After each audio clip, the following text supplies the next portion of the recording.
అక్రమంగా డబ్బులు సంపాదించిన వాళ్లు జైళ్లలో ఉండాల్సిన వాళ్లు 90% మంది అసెంబ్లీలలో పార్లమెంటులో ఉంటున్నారని ఆరోపించారు సిపిఐ రాష్ట్ర కార్యదర్శి ఎమ్మెల్యే కూనమనేని సాంబశివరావు.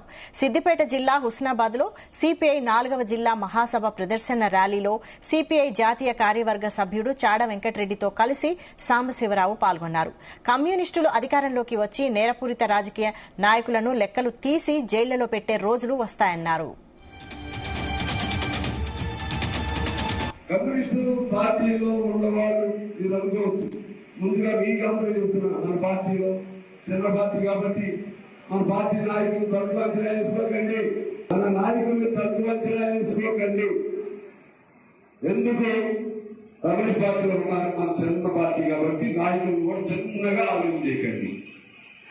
పార్టీ చిన్నదే కావచ్చు, ఈ దేశాన్ని పరిపాలించే ప్రధానమంత్రి కంటే ఉన్నత స్థానం కలిగిన, ఉన్నత విజ్ఞానం కలిగిన, ఉన్నత త్యాగాలు చేసినటువంటి అనేక మంది నాయకుల్ని ప్రసాదించింది కమ్యూనిస్ట్ పార్టీ. వాళ్ళే చట్టాలు వేస్తున్నారు. అందువల్ల నేను అంటూ ఉంటాను, వాళ్ళ అసెంబ్లీలో ఉండేది ఎవరో తెలుసా? అసెంబ్లీలో డబ్బులు బాగా సంపాదించినటువంటి వాళ్ళు, అక్రమంగా సంపాదించినటువంటి వాళ్ళు, జైలులో ఉండవలసిన వాళ్ళు అసెంబ్లీలో పార్లమెంటులో ఉంటున్నారు 90% మంది. వాళ్ళందరినీ మనసు అర్థం వస్తే, మన కమ్యూనిస్ట్ అర్థం వస్తే, అరే నీకు ఇన్ని వేల కోట్లు ఎక్కడ వచ్చినాయి లెక్కలు తీసుకొని వాళ్ళందరినీ జైల్లో పెట్టే రోజు వస్తాయి. మన కమ్యూనిస్ట్ అధికారంలో వాళ్ళు ఇప్పుడు అసెంబ్లీలో పార్లమెంట్ లో ఉన్నారు. మనం ఎక్కడ ఉన్నాం? కమ్యూనిస్టులు ఎక్కడ ఉన్నాం? నా ఒక్కరు లెక్కేయకండి, లేదా 510 లెక్కేయకండి.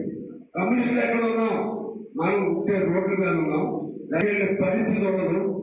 వాడేమో దేశద్రోహా, వేల కోట్లు సంపాదించే నువ్వేమో దేశ భక్తులుగా, నువ్వేమో హాయిగా విలాసాలతో కూడినటువంటి అనే ఏసీ భవంతుల్లో 1000 ఎకరాలతో ఇల్లు కట్టించుకుని, 1000 ఎకరాలు 100 ఎకరాలతో